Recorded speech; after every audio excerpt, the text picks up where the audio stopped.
இதில் நிற்கிறது எல்லாமே தொட்டாவாடி தான் பாருங்கள். இந்த ஏரியாவில் எல்லாமே நம்ம வீடியோவுக்கு தகுந்த இடம். பார்த்திங்களா, தொட்டாவாடியை இதை கொஞ்சம் மஞ்சள் இலையை வச்சு அரைச்சி நம்ம பூசினோம்னாங்க புண்ணு தீராத புண்ணுகள் ஆறும். என்ன பார்த்திங்களா, நமக்கு ஒரு உணர்வு கிடைக்கும்.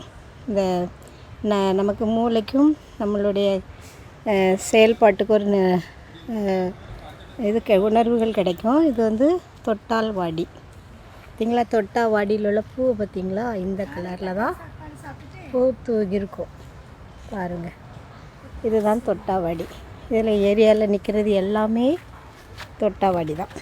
பார்த்திங்களா, தொட்டாவாடியை தொட்டால் வாடி பாருங்கள்.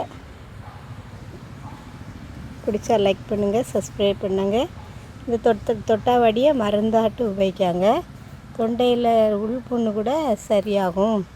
அப்புறம் இந்த தொண்டையை தீராத புண்ணு இதை நல்ல மஞ்சளெல்லாம் வச்சு அரைச்சி வெளிப்புறமாக பூசுனா அந்த புண்ணுகள் ஆறும்னு சொல்கிறாங்க.